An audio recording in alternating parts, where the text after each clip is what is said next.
We are back with Pandit Satish Kumar Sharma ji on the happenings in United Kingdom following all the different riots that are now seeming to transcend from the United States to the rest of the world.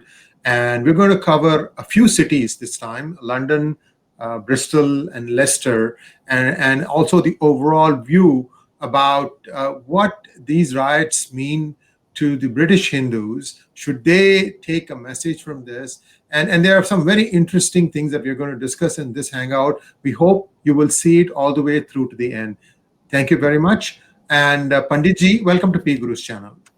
Pranam Sriji, thank you so much for the opportunity to talk. It's a very, very important day. A lot of very important issues. And I've been having many calls from people in our community asking for more information, but also for guidance on this is such an important issue. What should the role of the British Hindu community be in this? And so I think with a good conversation, we might even be able to offer some advice, offer some data, some information which people can use to make their decisions. So thank you so much for the opportunity to do this. It's my pleasure, Satish ji. Now, let's start by looking at some of the local issues as this Black Lives Matter riots of George Floyd is now taking, some new forms. It's taking a life of its own. Many people seem to be joining. Perhaps you can give us a glimpse into what's happening in United Kingdom. For example, we've heard of other, groups starting to get involved in there. We talked about this in our previous hangout. So why don't you perhaps give us a little bit of a snapshot into what's going on?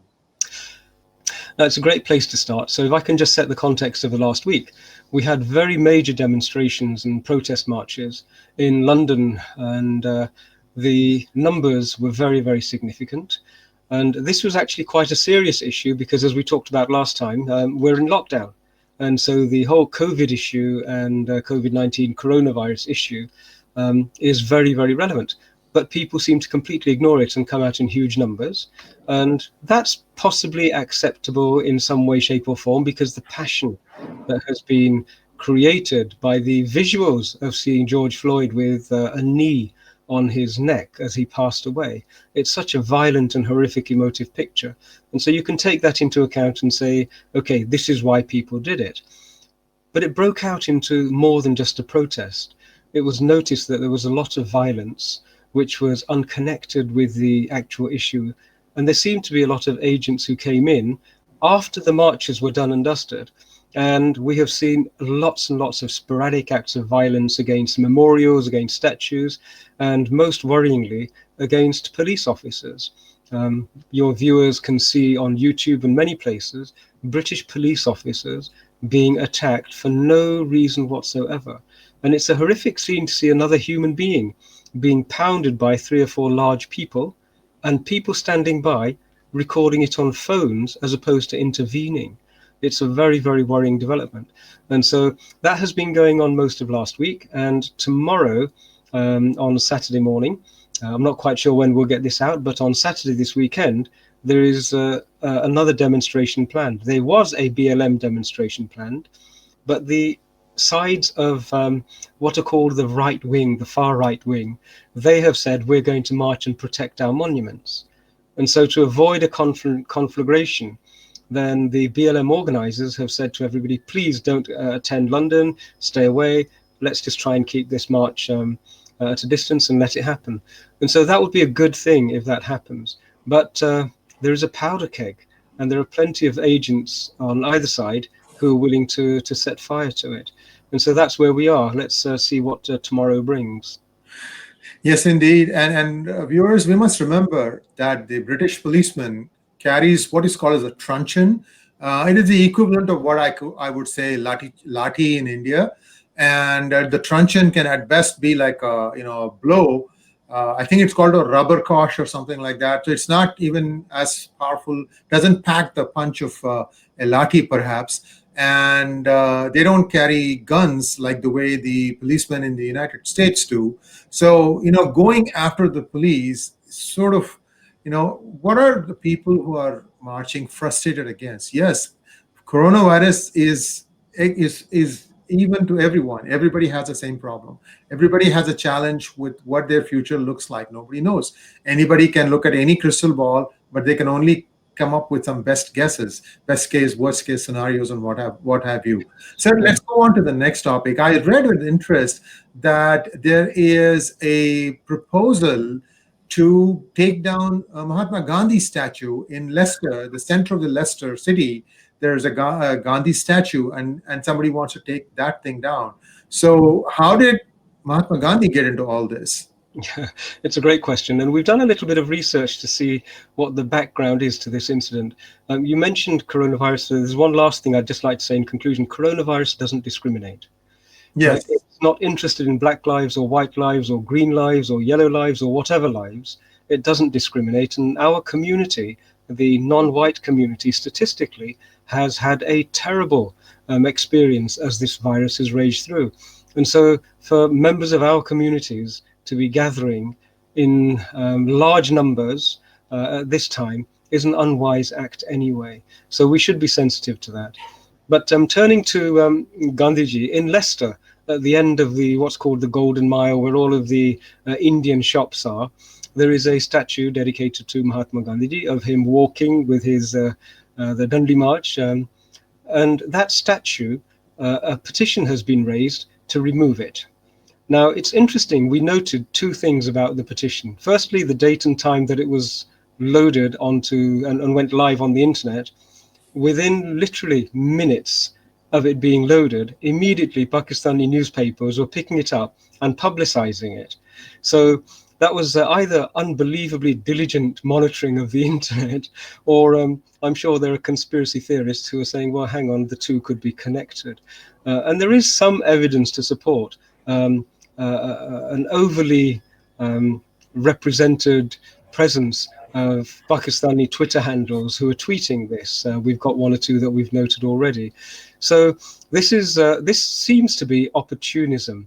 It seems to be that somebody has taken an opportunity to say, well, this is a way in which we can bring down an icon of non-violence who is associated with India and denigrate and vilify. So that petition is underway. There is a counter petition that's underway.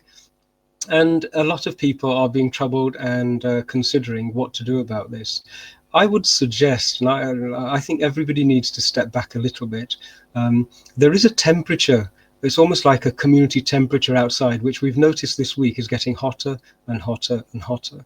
And when that happens, the opportunities for unwise, unskilled, or unhelpful people to intervene and exacerbate issues, to create conflict, that suddenly becomes a very real worry. And so we're genuinely recommending to everyone that Gandhiji will stand and fall on his own merits, not on the basis of a knee-jerk response to the Black Lives Matter movement. It should not be in that manner. The other thing is that the nature of statues, they commemorate people's lives, and they're also areas of learning. They give us an opportunity to introspect and also to scrutinize what their lives were about. And nobody is perfect. If you had only statues of people who were perfect, we would have virtually no statues whatsoever. And so taking it out on statues is not, again, a good move to do. If you think of a statue as being a symbol of white supremacy doesn't go away by getting rid of the statue. White supremacy goes away by dragging it onto every street corner, bringing it into the glare of public scrutiny, talking about it at every opportunity.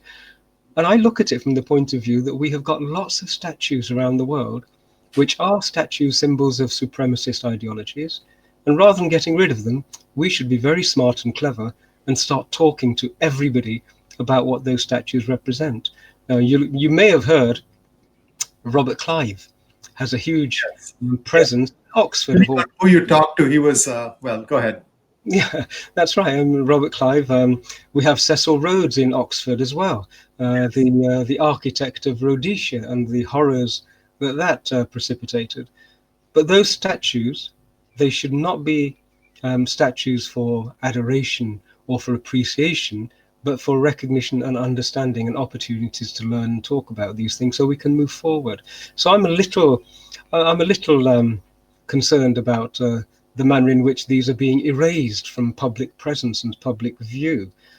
It removes the opportunities that we have for having conversations about white supremacy, and that's not a good thing. That's not a good thing. We need more opportunities to have these conversations. Yeah, the next statue that I read about was that of Colston in Bristol. Yes, that's right. And evidently this guy was a slave owner. Is that the reason why they want that removed? Yeah, and Bristol is a port. Yeah.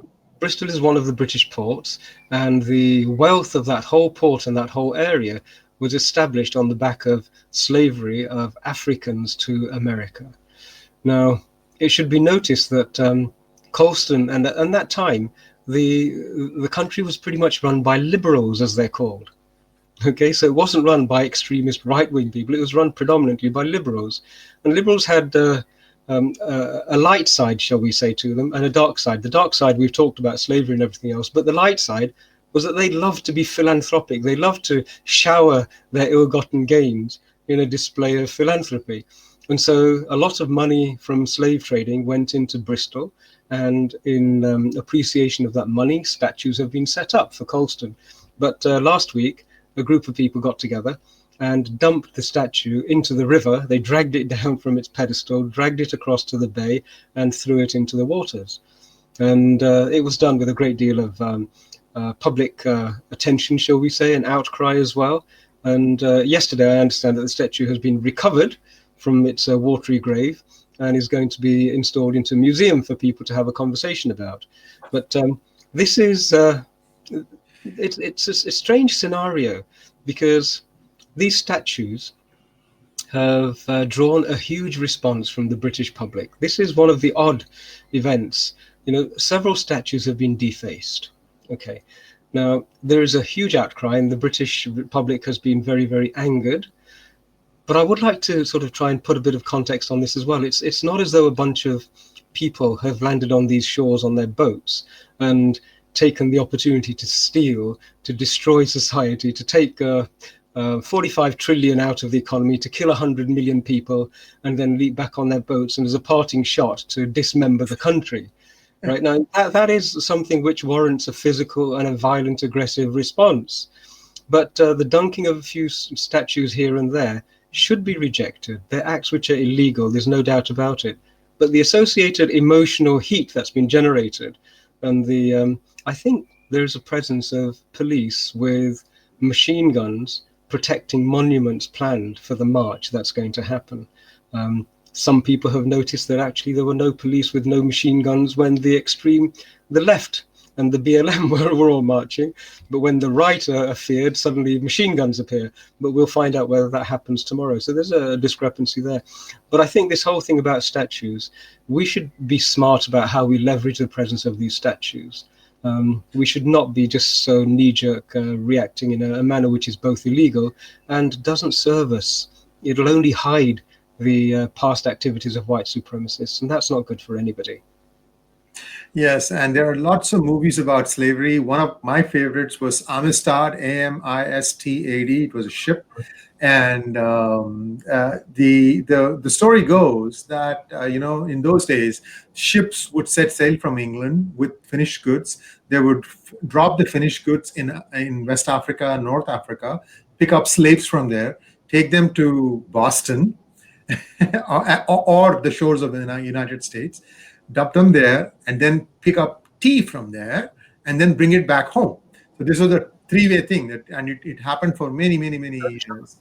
Yeah, and now you understand why the Boston Tea Party was conducted, because it was a show of resistance that this shall not continue on anymore. Yeah, absolutely. For your viewers, it might be worth just expanding a little bit on why exactly what they did, and also that it was an illegal act. I think it was the dumping of tons and tons of tea into the harbour. Right. Was an act against the British overtaxing and underrepresenting the interests of the colonies, wasn't it? Yes. Taxation without representation is, I don't know the last part, I forgot, but you can fill it up. No, that was the cry which led to the revolution. Yes, that's right, against the British. Yeah. So looks like there has been a lot of noise in the British Parliament also. An African American leader of the Labour Party was trying to put the Home Minister, or I should say Home Secretary, Secretary of Home, Priti Patel. And how did that exchange end up? Well, that was a very interesting event, and it's probably worth playing a little clip so that your viewers can catch it. It's only a short clip, but it really does demonstrate a number of very strange phenomena which are coming together. Does the Home Secretary actually understand the anger and frustration felt by so many people? Does the Home Secretary recognise that this protest has been led by young people? Does the Home Secretary recognise that there's structural inequality, discrimination and racism in our country? Does the Home Secretary recognise that people want to see action from this government? My son turned 3 yesterday. I do not want to have to wait until he's a teenager before we see changes in this country. Will the Home Secretary and this government act now? Black Lives Matter, and we need to see this government doing something about that. Yeah. I'd say to the Honourable Lady, I'd make a number of points actually. I've been very clear in my remarks about the level of injustice that is felt across the country, and that's been illustrated in what we've seen over the weekend and the very peaceful protests that have taken place. But I'm really saddened that the Honourable Lady has effectively said that this government doesn't understand racial inequality. Well, on that basis, Madam Deputy Speaker, it must have been a very different Home Secretary who, as a child, was frequently called a paki in the playground. A very different Home Secretary who was racially abused in the streets, or even advised to drop her surname and use her husband's in order to advance her career. A different Home Secretary recently characterised, if Madam Deputy Speaker I can say so, in the Guardian newspaper as a fat cow with a ring through its nose, something that was not only racist but offensive, both culturally and religiously. This is hardly an example of respect, equality, tolerance or fairness. So when it comes to racism, sexism, tolerance or social justice, I will not take lectures from the other side of the House.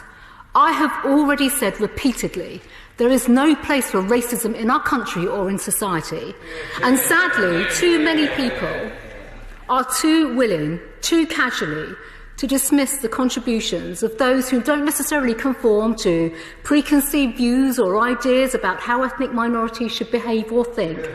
This, Madam Deputy Speaker, in my view, is racist in itself.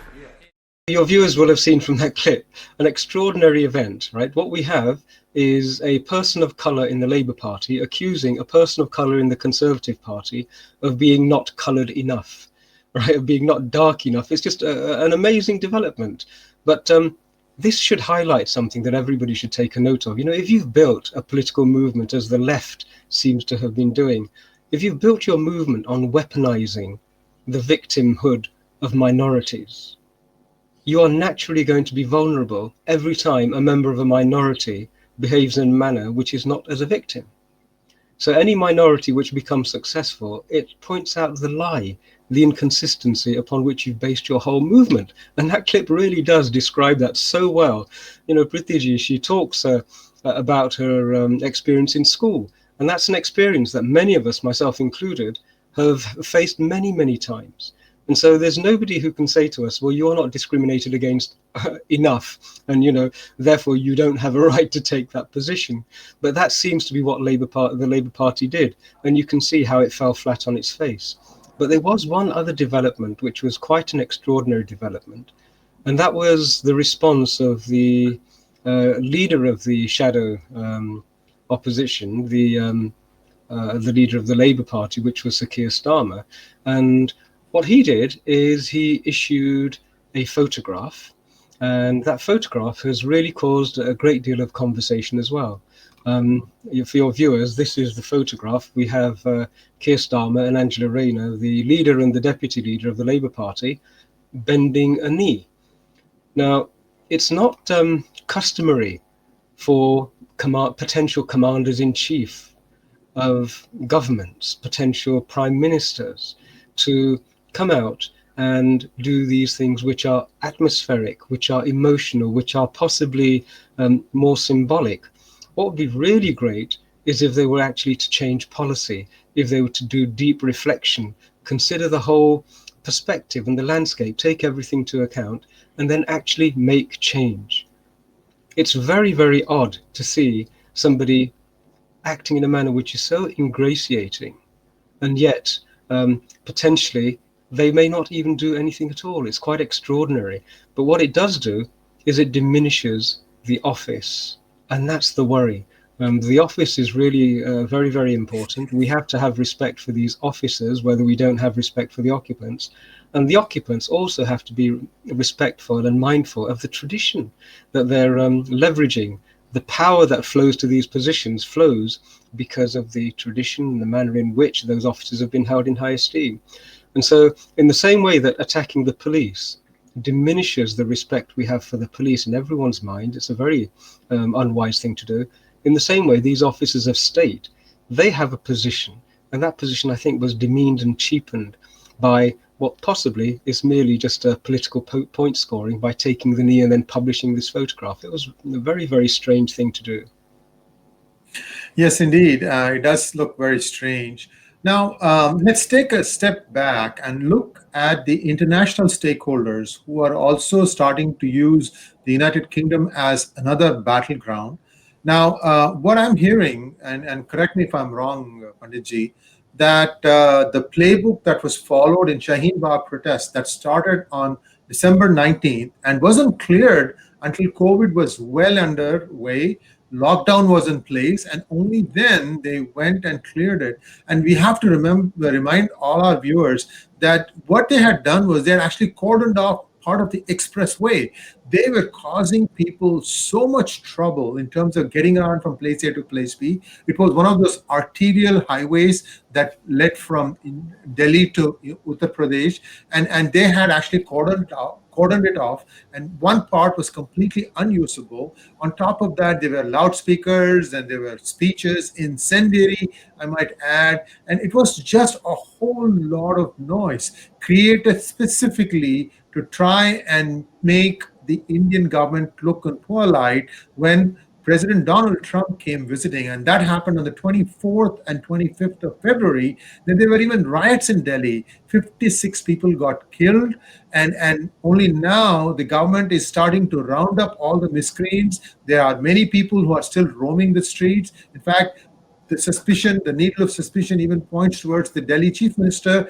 There needs to be a lot of investigation that needs to be done on his role in all this stuff. But be that as it may, let's set that thing aside for the moment. What is it that I'm hearing?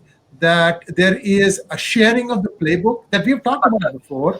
You know, the Congress in India, the Labour Party, and the Democrats in US. I'm hoping and praying that the Democrats will learn a lesson that this does not work. This playbook is not good.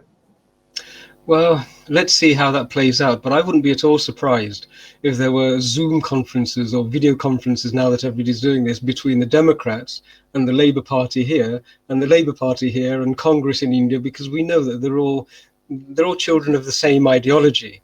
And it would be surprising if nobody had noticed that we're in the run-up to the Trump campaigns for presidential elections. We're in the run-up to the Brexit departure.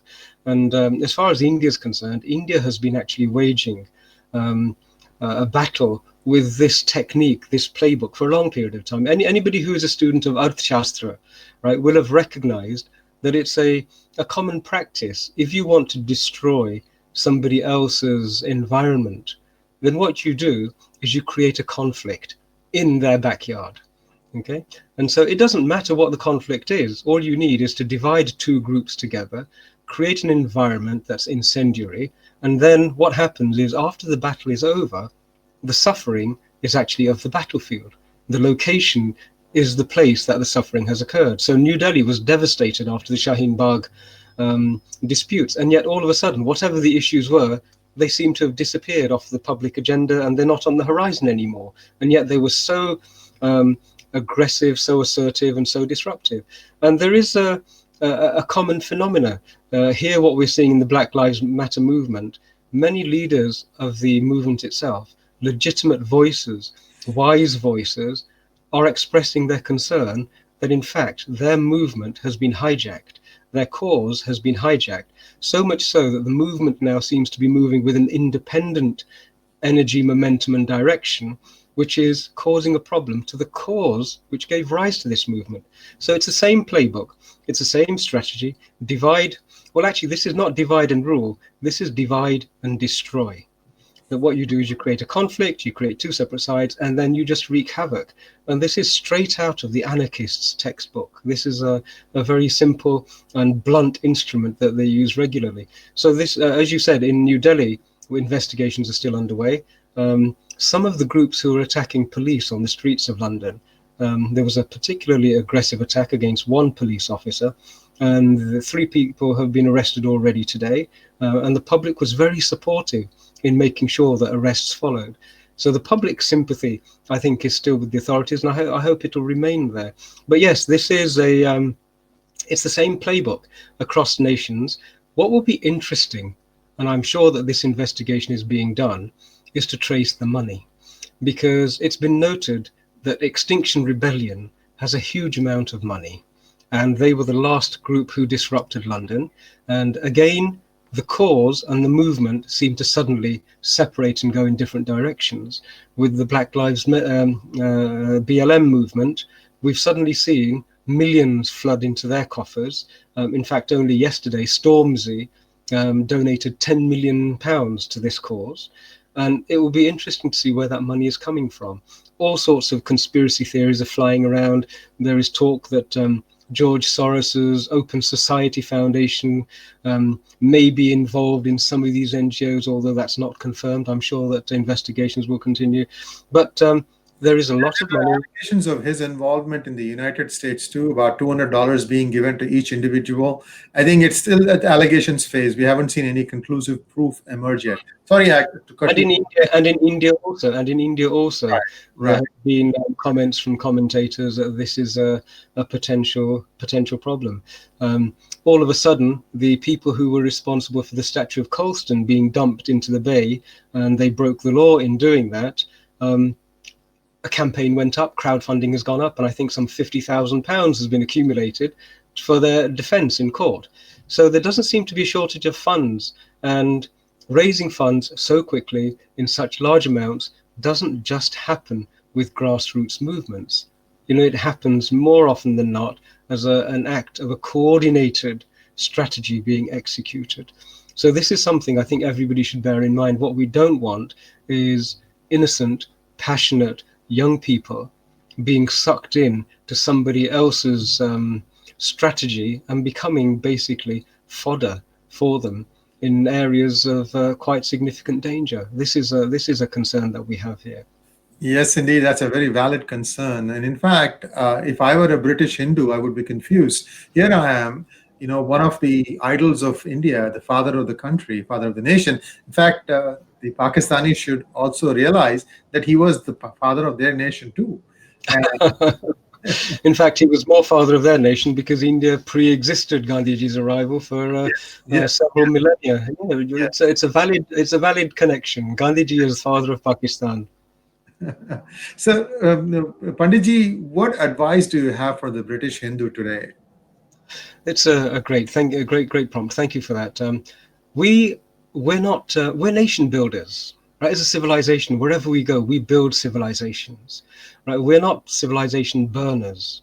We don't break down and destroy using violence. That's not what we do. And that is something I think everybody should bear in mind. We fully sympathize with the fact that colonial atrocities have not been reconciled.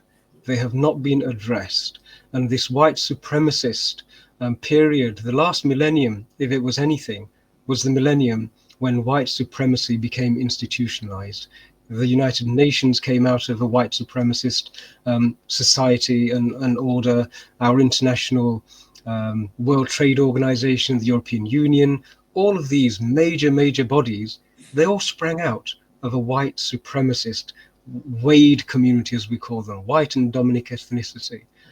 And they have not addressed this long-standing suffering, this pain, this wound, about what was done to people because they were not white in all corners of the globe. Now, this has to be addressed. And as a Hindu community, we should have, and probably as the representatives and voices of the oldest continuous indigenous remaining civilization that there is on the planet, we should have the fortitude and wisdom to be able to cool the whole situation down and to try and create pathways for these long-standing wounds to be addressed. The black situation in America is horrific, and it's very easy to understand why, having no avenue to express this pain and having no mechanisms to actually see it acknowledged and some sort of restitution occur for so long, that this violence has built up. The governments of nations, European Christian nations, have a responsibility in what has happened. But our role should not be the role of adding fire to these flames. It should be of wise, considered engagement, but engagement with passion. There's nothing wrong in using force, intellectual force, emotional force, and even physical force, so long as it's not violent. The difference between force and violence is something that we mastered in our culture, and that's what we have to do. Use as much force as is necessary, but do not let it become violent. And it must at all times stay within law. Without law, there is then no stopping the spiral of hatred and fear and violence that will happen. So that should be our contribution in this country, in the US, and indeed in any country where we're established. Sage advice indeed, Panditji. As always, a pleasure talking to you. Viewers, do subscribe to our channel, and also please donate to our cause, PGurus.com. And we'll be back with more interesting news about United Kingdom and the world in general. And Satish ji, as always, thank you very much for joining our channel. Namaskar, and hope to see you back soon again. Pranam ji, Sriji, and stay safe, and hopefully COVID, coronavirus is going to be behind all of us, and we can contribute in a more active and a more dynamic manner than we have done so far. Thank you so much for the opportunity of sharing those thoughts and to explore those ideas. Thank you very much, Ji. Thank you.